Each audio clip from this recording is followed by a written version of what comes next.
할렐루야. 네, 서로 축복하시죠. 오늘도 행복하세요.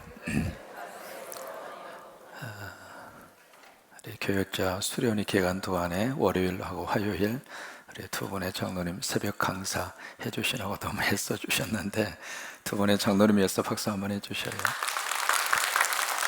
네. 설교를 들을 때하고 와서 설교할 때하고는 천지 차이입니다. 우리 성경을 읽으시다 보면은 누구를 만나느냐면 예언자를 많이 만나게 됩니다. 이제 예언자를 다른 말로 말하면 선지자 그렇게 이야기를 합니다. 일반적으로 우리가 생각하기를 이제 예언자 하면 어떤 미래에 일어날 일들을 미리 이야기하는 사람 그렇게 이제 생각을 하는데 그걸 말하는 게 아니고 성경에서 말하는 예언자라고 하는 것은 하나님의 말씀을 풀어서 외쳐주는 사람, 그 사람을 예언자라고 합니다. 성경은 마치 점쟁이처럼 미래를 이렇게 맞춰가는 그런 책이 아닙니다. 그런데 절대 여러분 현혹되거나 빠지지 않았으면 좋겠습니다. 그러니까 성경에서 말하는 예언자라고 하는 것은 하나님이 주시는 말씀을 말씀대로 그대로 우리에게 풀어서 외쳐주시는 분, 그분을 예언자라 그렇게 이야기합니다. 그 예언자를 이제 두 가지로 분류를 합니다. 첫째는 비문서 예언자가 있고요. 그 다음에 문서 예언자가 있습니다. 말씀을 외치긴 외쳤는데 글로 남기지 않은 분이 계세요. 그 대표적인 분이 사무엘입니다.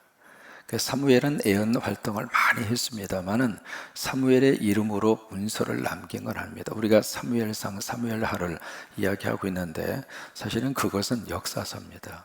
그러니까 예언서가 아니거든요. 그 다음에 이제 엘리야 또는 엘리사 이런 분들은 예언 활동을 많이 했습니다만은 그분들 이름으로 이렇게 예언서가 남겨 있지 않습니다. 그런데 두 번째는 이제 문서 예언자가 있습니다. 그것을 글로 남긴 분이 계세요.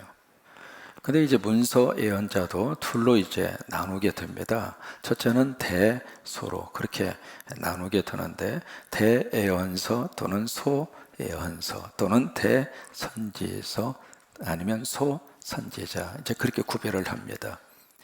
이 대소로 구별하는 그 이유는 그분들이 문서로 남긴 분량을 따라서 많이 남겼으면은 대, 조금 남겼으면은 소 그렇게 구별을 하는 겁니다.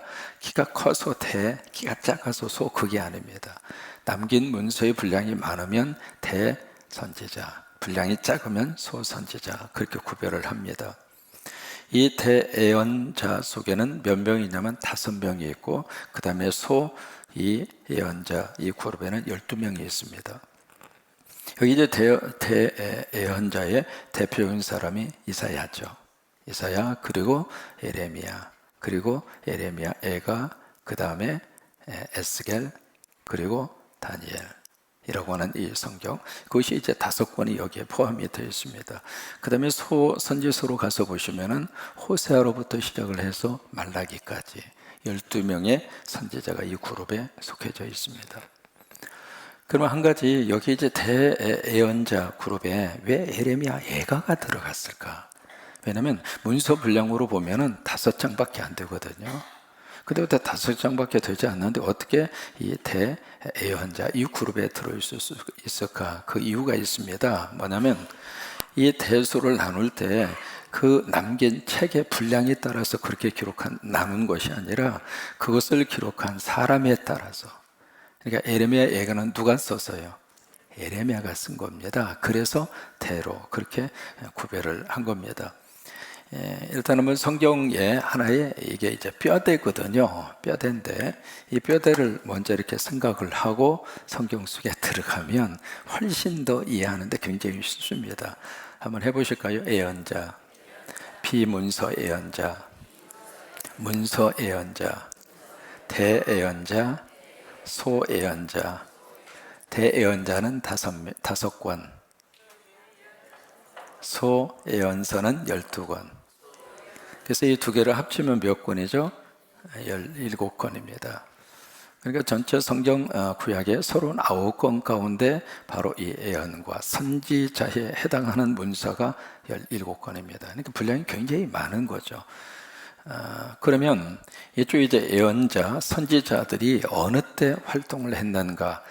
가장 먼저 활동을 하던 그 시절이 바로 아수르입니다. 그래서 성경에 아수르라든지 바벨론이라든지 바사, 페르시아 제국을 모르면 성경이 열리지가 않습니다. 왜냐하면 이스라엘 중심으로 해서 그 주변 국가의 아주 국제 관계 속에서 여러분 지금도 똑같습니다. 한반도를 중심으로 이루어지는 국제 관계, 이게요 보통 복잡한 게 아니거든요. 복잡한 국제 관계 속에서 어떻게 하나님이 역사를 끌고 가시는가. 그래서 과거를 보면 지금이 보이는 거예요. 지금을 보면 앞으로 우리나라가 어떻게 해야 살아갈 수가 있겠는가, 미래의 어떤 길들이 열려지게 되는 거거든요. 그러니까 이스라엘도 똑같은 그런 상황이었어요. 그런 상황 속에서 이 예언자들은 이제 아수르라든지 바벨론 그리고 페르시아 제국, 그래서 보통 이 역사가 약 한 400년 정도, 그러니까 400년 정도의 역사를 가지고 17권의 우리가 성경에서 들고 있는 그런 예언서, 선지서라고 하는 성경을 우리가 지금 만나고 있습니다. 오늘이 이제 대예언서 가운데 우리가 지금 뭘 만나느냐면 예레미야, 에가를 만납니다. 이 에가라고 하는 것은 히브리 말로 어떻게 표현하냐면 에카라고 하는 말로 있습니다. 한번 해보실까요? 에카. 이 히브리 말, 이 에가라고 하는 것을 히브리 말로 에카 그렇게 이야기하는데, 이 에카라고 하는 이 단어의 뜻은 어찌하여 라고 하는 뜻이에요. 그러니까 에카라고 하는 그 단어 자체가 벌써 발음 자체가 그런 뉘앙스를 가지고 있잖아요. 어찌하여. 이 어찌하여라고 하는 이 에카라고 하는 히브리 말, 우리말로는 에가, 그렇게 번역이 된 이 단어의 뜻 속에 뭐가 있느냐면 슬픔이 담겨 있는 거예요. 그 다음에 탄식이 거기에 담겨 있는 겁니다. 지금 이것을 기록한 분이 예레미야잖아요. 예레미야가 40년 하나님의 이 귀한 부름을 받아서 목회 사역을 한 거예요. 목회 사역을 통해서 그렇게 많은 말씀을 증거하고 하나님의 말씀을 받아서 그들에게 메시지를 전하고, 근데 그 메시지에 이 모든 선지서, 예언서의 메시지의 골격은 두 가지입니다. 이게 모든 선지서의 그 메시지의 골격이거든요. 첫째는 심판, 두 번째는 구원입니다. 이것을 다른 말로 말하면, 이 심판은 다른 말로 말하면 멸망, 그리고 이 구원은 다른 말로 말하면 살림이에요. 이게 모든 선지서가 가지고 있는 가장 중요한 주제입니다. 그러면 여기에 이제 심판에 대한 메시지를 막 전하는 이유가 있습니다. 왜 그럴까요? 뭘 하나님께서 주시고 싶어서, 구원을 주고 싶어서. 그래서 하나님이 이쪽 메시지를 하나님의 종도를 통해서 막 선포하는 이유는 그대로 해서 망하고 그대로 해서 멸망을 당할 그런 마음에서 하나님이 이쪽 메시지를 주시는 것이 아니라, 그 메시지를 듣고 이쪽으로 구원받고 그리고 살림의 복을 받으라고. 그게 하나님의 본심이에요. 우리 자녀들을 위해서 막 부모님이 호통을 치고 나무랄 때 있잖아요. 왜 그래요? 그런 쪽으로 가면은 이 방향으로 갈 가능성이 많으니까 부모님들의 마음은 바로 이쪽이잖아요. 이게 하나님의 심정도 똑같은 거예요. 그래서 이 두 가지 큰 메시지를 전하게 되는데, 예레미야도 마찬가지죠. 40년 동안 계속 하나님의 말씀을 받아서 그들에게 증거하고 그들에게 전하고. 왜 그럴까요? 돌아와서 이걸 받으라고.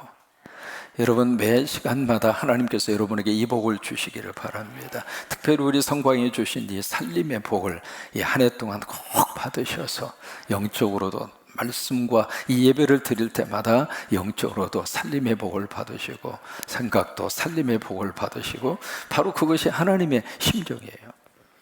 그런데 결과적으로 이 예레미야는 무엇을 지금 보고 있는가? 예루살렘의 멸망을 두 눈으로 지금 보고 있는 거예요. 바로 BC 537년이죠. 7년에서 586년까지 18개월 동안 예루살렘 성이 완전히 느부갓네살 왕이 의해서 포위가 돼요. 포위가 되니까 그 성이 기근과 질병으로 완전히 쑥대밭이 됩니다. 나중에 바로 예루살렘 성에다가 불을 지르잖아요. 그래서 완전히 다 불에 타서 완전히 잿더미가 돼버리고 만 거예요. 그러니까 예루살렘 성과 예루살렘 성전의 멸망의 모습을 귀로 들은 것이 아니라 눈으로 똑똑히 본 거예요. 그 현실을 딱 보면서 에레미야가 에카, 어찌하여, 어찌하여. 그러니까 에레미야 이 탄식 속에 너무 안타까운 마음이 그 속에 담겨져 있는 거죠. 그래서 그 어찌하여 에카라고 하는 이 에레미야의 탄식 속에 두 가지의 마음을 읽을 수 있습니다. 어찌하여, 진즉 하나님의 말씀을 듣지 않았는고. 여러분, 하나님의 말씀 속에 답이 있습니다. 세상이 어떤 모습으로 흘러가든지 간에 하나님의 말씀 속에 미래가 있고, 하나님의 말씀 속에 해답이 있고, 하나님의 말씀 속에 살아갈 수 있는 길이 있습니다. 그런데 이 이스라엘 백성들은 1, 2년이 아니라 40년 동안 하나님의 말씀이 증거됐음에도 불구하고 듣고 잊어버리고, 듣고 잊어버리고, 듣고 에이 뭐 그런 일이 일어나겠어, 에이 그거 아니야, 나하고 상관없어. 근데 그것이 현실적으로 일어난 그 현장을 딱 보면서 이 에레미야의 마음속에 에카, 어찌하여, 어찌하여. 살 길이 있는데 왜 계속해서 고집스럽게 그 길을 갔던가 라고 하는 어떤 탄식과 슬픔, 그것이 이 에카라고 하는 단어 속에 그대로 거기에 배어져 있습니다. 여러분이 에레미야 에가라고 하는 성경, 사실은 주일 강대상에서 에레미야 에가를 본문으로 설교를 들을 수 있는 기회는 거의 없습니다. 저도 주일날 에레미야 에가 본문을 가지고 설교해 본 적이 없습니다. 그래서 여러분 이 새벽에 별로 그렇게 길지 않습니다. 5장밖에 안 되거든요. 1장에서 4장까지가 에가고 그 다음에 5장으로 가면 기도입니다. 그래서 그 탄식과 눈물이 5장으로 가면 하나님 앞에 간절한 절규의 기도로 바꾸어지거든요. 그래서 여러분 이번 새벽에 여러분 꼭 한번 새벽에 에레미야 에가를 다 한번 들으셨으면 좋겠습니다. 이 강의 설교 에레미야 에가 다 들을 수 있는 기회가 그렇게 흔하지 않습니다. 그래서 한번 작정을 하시고 한번 에레미야 에가를 끝까지 한번 들을 수 있는 기회가 여러분들에게 주어지는 거니까 한번 들으셨으면 좋겠습니다. 이 에레미야 에가를 구조를 이렇게 보면은요 재밌습니다. 모두가 어떤 식으로 되어 있느냐면 22절로 그렇게 구성이 되어 있어요. 1장을 봐도 22절, 2장을 봐도 22절, 3장으로 가면 66절입니다. 그죠? 왜냐하면 거기는 22가 3번 반복된 거예요. 4장을 가도 몇 절? 22절. 5장을 봐도 무조건 답이 22절이에요. 이것을 뭐라고 이야기하는가? 조금 어려운 말로 아크로코스틱 그 스타일이라 그런 표현을 씁니다. 무슨 말이냐면 히브리어의 알파벳이 있습니다. 알파벳. 영어로 말하면 A, B, C, D, E, F G 그렇게 하는 것처럼 히브리어도 알파벳이 있는 거예요. 우리 한국말에 기역, 니은, 디귿, 리을 그런 것이 있는 것처럼 히브리어 알파벳의 맨 처음이 알레프입니다. 알레프라고 하는 이게 알레프라고 하는 말이 히브리어 첫째 알파벳이거든요. 그리고 마지막 알파벳이 타우입니다. 타우. 그래서 알파벳이 알레프로부터 시작해서 타우로 끝나는데 그 글자가 22자예요. 그러니까 에레미야 에가는 지금 어떤 식으로 되느냐면 처음에 알레프, 우리 식으로 말하면 기역으로 첫 문장을 시작하는 거예요. 그 다음 문장은 니은으로 시작하고 그 다음에 디귿으로 시작하고 그런 식으로 이 문장을 맞춰가는 거예요. 그래서 에레미야 에가는 굉장히 시적입니다. 시적인 그런 운율로 그렇게 에레미야 에가를, 왜냐하면 이게 탄식의 노래예요. 그래서 탄식의 노래여서 이것을 지금도 유태인들은 이 에레미야 에가를 언제 그들이 읽느냐면 성전 파괴하는 것을 기념하면서 금식하는 날이 있습니다. 성전이 완전히 파괴된 그 날을 역사 속에서 잊지 않고 지금도 그것을 기억하면서 금식하는 그 날이 있는데 그때 금식하면서 에레미야 에가를 읽어요. 음률에 맞추어서 탄식하면서 노래하는 그것이 바로 에레미야 에가, 히브리어로 말하면 에카라고 하는 에레미야 에가입니다. 자, 여기 보시면은 여기에 우리가 에카, 이 어찌하여라고 하는 히브리 말을 어떻게 번역했는가? 우리말 번역에서는 1장 1절을 보시면 슬프다 그렇게 번역했어요. 그런데 이것이 2장으로 가셔서 2장 1절도 슬프다 라고 하는 말을 시작을 했고 그 다음에 쭉 넘어가셔서 4장 1절도 슬프다 그렇게 표현하고 있는 거예요. 그래서 1절에 그렇게 1장 1절 한번 보실까요? 슬프다. 누구요? 이 성이요. 이 성이 어느 성일까요? 예루살렘 성이죠. 여러분, 예루살렘 성에는 누가 계시는가? 하나님이 계신 성이에요. 근데 어떻게 그 성이 이렇게 됐는가 이 말이에요. 마치 하나님 예배하고 하나님을 섬기던 교회가 갑자기 잿더미가 돼버리고 어떤 상황에 의해서 그 교회 전체가 완전히 뿌리채 흔들려 버린다면 믿음 생활했던 성도들의 입장으로서 슬프다. 이 교회요, 어찌 이렇게 됐는가? 그 탄식이 나올 수밖에 없잖아요. 바로 이제 그런 내용으로 여기다 1절에서 두 가지로 이렇게 비교해서 여기서 탄식하고 있습니다. 전에와 이제, 전에와 이제, 전에와 이제 세 번이나 반복하고 있습니다. 전에는 여기 사람들이 많았는데 이제는 한 사람도 없고 적막하게 되었고, 전에는 열국 중에서 크게 하나님의 쓰임을 받았는데 이제는 과부처럼 홀로 그러고 있고, 전에는 열방 중에서 공주로 그렇게 존경과 사랑을 받았는데 이제는 강제 노동을 하는 노역자로 전락해버리고, 우리가 예수 믿으면 이게 정반대로 되는 거예요. 그러니까 믿음 안에 있으면은 어두움의 자식이 빛의 자녀로, 심판받아야 할 자리에서 구원받는 자리로, 멸망의 자식이 영생의 자식으로, 그러니까 어두움의 자식이 빛의 자녀로. 여러분, 구원 안에서 여기 예레미야가 1절과 거꾸로 복을 받고 사는 게 축복이에요. 그래서 2절에 보시면은 그들이 밤에 슬피 울어요. 눈물이 뺨에 흐름이여 사랑하던 자들 중에 그에게 위로하는 자가 없고 친구들도 다 배반하여 원수들이 되었도다. 왜 밤에 울까? 이유가 있습니다. 낮에는 노동하느라고 울 시간도 없어. 노동에 끌려가서 하루 종일 말 그대로 섭빠지게 노동을 해야 되기 때문에 울 기력도 없고 울 시간도 없는 거예요. 그러니까 이제 밤에 돌아왔습니다. 이제 피곤한 몸을 좀 쉬어야 되는데 그냥 밤에 좀 여력이 있고 좀 시간이 있을 그 시간에 계속 눈물이 나는 거예요. 어찌야 이렇게 됐는가? 어떻게 하다가 이 지경이 됐는가? 그래서 지금 울고 있는 거예요. 그런데 그렇게 울고 있는 그들에게 위로자도 없고 친구도 없고 오히려 친구가 배반하고 원수가 되고. 여러분, 영원한 친구 있을까요? 여러분, 국가 간에도 영원한 동맹이 있을까요? 없습니다. 미국과 우리 한미 동맹이 맺혀져 있어서 많은 혜택을 보고 많은 도움을 얻었습니다만은 한미 동맹이 영원할까요? 아니에요.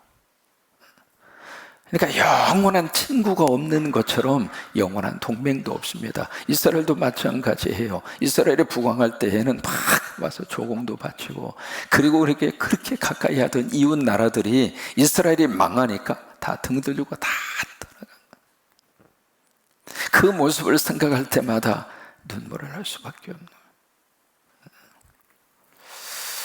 그래서 3절에 가서 보시면은 그들이 이제 낯선 나라에 지금 포로로 끌려갔잖아요. 그러니까 얼마나 문화적인 충격이 클까. 이게 다른 나라 딱 들어가서 딱 도착하면 가장 힘들고 어려운 것 중 하나가 이 문화적인 충격이에요. 우리끼리 살 때는 그걸 전혀 모릅니다. 뜨거운 국물 마시면서 우리는 뭐라고 그래요? 시원하다. 여러분, 그거요, 외국 사람들이 와서 뜨거운 걸 먹으면서 시원하다, 도대체 이 사람들이 어떤 사람들인가, 그거 이해하지 못하면 한국 사람을 이해를 못합니다. 이게 문화의 충격이에요.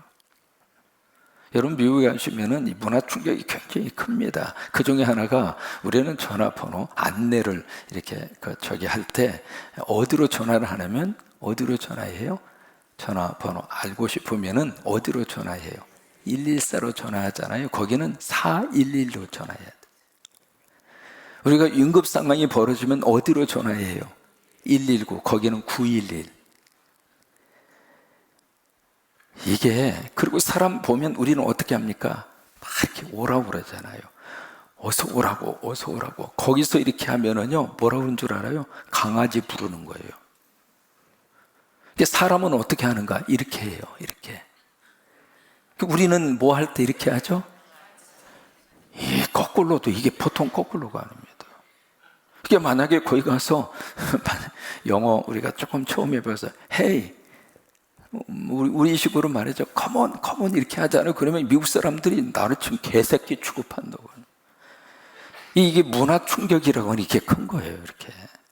그러니까 지금 이 사람들이 낯선 나라에 포로로 끌려가서, 여기 지금 3절이 바로 그런 내용이거든요. 낯선 나라에 포로로 끌려가서 문화적인 충격을 그들이 지금 받고 있는 거예요. 그 다음에 4절에 가서 보시면 완전히 예배가 중단됩니다. 그 다음에 5절, 6절에 가서 보시면 왜 이렇게 됐는가? 어떻게 하다가 이 지경까지 빠지게 됐는가? 국방력이 약해서 그런 것인가? 경제력이 약해서 우리가 이 모양이 됐는가? 아니에요. 5절과 6절에서 지적하고 있는 내용은 하나입니다. 죄 때문에 그런 거예요.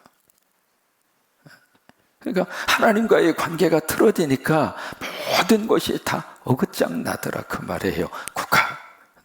국가의 기초도 다 어긋장이 나고, 그리고 삶의 자리도 완전히 다 그냥 다 흐트러지고, 결국 뭐냐면 하나님과의 관계가 가장 우선적이에요. 하나님과의 관계만 바르게 되어져 있으면 주변적인 것은 하나님이 다 바르게 되어지도록 하나님이 역사를 하세요. 근데 다른 것은 다 잘 되어져 가는 것 같은데 하나님과의 관계가 틀어지면 그때부터 아주 문제가 심각해요. 여기 5절과 6절의 지적도 바로 그예요. 어찌하여 이렇게 되었는가? 하나님 앞에 죄를 범했기에, 우상을 섬기고 하나님을 등졌기에. 오늘 예레미야를 통해서 주시는 교훈의 말씀이 있습니다. 바로 뭐냐면 이 예레미야의 탄식을 통해서 뭘 우리에게 말하고 싶은가? 결국 바로 뭐냐면 누구에게 돌아와라, 그 메시지일까요? 하나님께 어떻게 하라? 돌아와라. 이게 이제 예레미야 예가를 통해서 하고 싶은 메시지예요. 하나님을 등지면 이 고통이고, 하나님을 등지면 이렇게 나라가 거들나고, 하나님을 등지니까 고향 떠나 타향살이 할 수밖에 없고. 결국 이 예레미야 예가를 통해서 하나님이 눈물로 탄식하면서 우리에게 주시는 메시지가 바로 그예요. 하나님께 돌아와라. 누가 15장에 보시면 탕자가 있잖아요. 그 탕자가 집 밖에 탕자만 생각하는데 집 안에도 탕자가 살고 있었잖아요. 둘째 아들에 대한 이야기는 우리가 들어서 알고 있지만 집안에 함께 살고 있었던 큰아들도 탕자예요. 가장 가까이 있는 아들이었지만은 아버지와의 관계가 이미 틀어져 있는 거예요. 그러니까 나중에 큰아들이 그렇게 이야기하잖아요. 아버지하고 내가 함께 있는 동안 내 친구들을 위해서 염소 새끼 한 마리라도 나한테 준 적이 있느냐고. 그러니까 아버지가 속상한 마음에, 야 이놈아, 내 것이 다 네 건데 말이야 이놈아. 그러니까 아버지의 마음을 큰아들이 같은 집에 살면서 같은 공간에 있으면서도 이 큰아들이 아버지의 마음을 읽지를 못한 거예요. 관계가 깨진 거죠. 그러니까 집으로 뛰쳐나간 아들도 아버지 집에 돌아와야 살 길이 있는 것이고, 아버지하고 함께 살고 있으면서도 아버지와의 관계가 틀어진 큰아들이 살 수 있는 길도 아버지께 돌아오는 거예요. 하나님께 돌아와라. 주님을 가까이 하라. 그것이 바로 살 길이고, 그것이 바로 우리가 회복하는 길이고, 그 길이 바로 구원의 길이고, 그 메시지를 예레미야 예가를 통해서 우리에게 계속 전해주는데, 전해주는 그 형태 자체가 탄식과 그리고 슬픔과 그리고 애절함이란 말이에요. 여러분, 이 문장 자체가 우리말로 읽어도 말이죠, 이 문장 자체가 아주 마음의 깊은 곳으로부터 나오는 탄식의 함성의 음성 소리예요. 예레미야 예가 우리 계속해서 살펴보는 동안에 그 은혜가 여러분 가운데 넘치기를 주의 이름으로 축원합니다.